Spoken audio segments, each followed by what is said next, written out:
Network News. Ilang LGU sa lalawigan ng Negros Occidental nakapagtala ng preemptive evacuees. Mga residente pinag-iingat sa posibleng lahar flow mula sa Bulkang Canlaon. RMN Tutok Bagyo. Detalye mula kay Radyoman Albert Tiner, RMN Bacolod.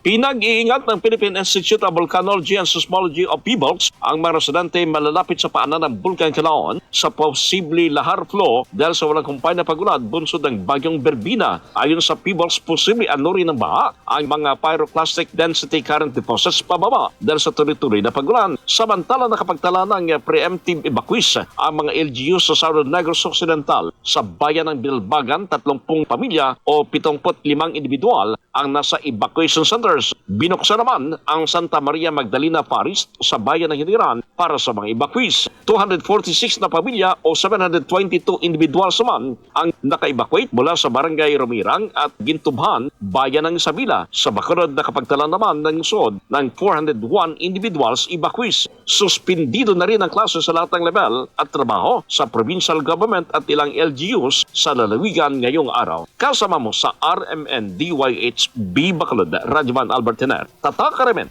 RMN Network News.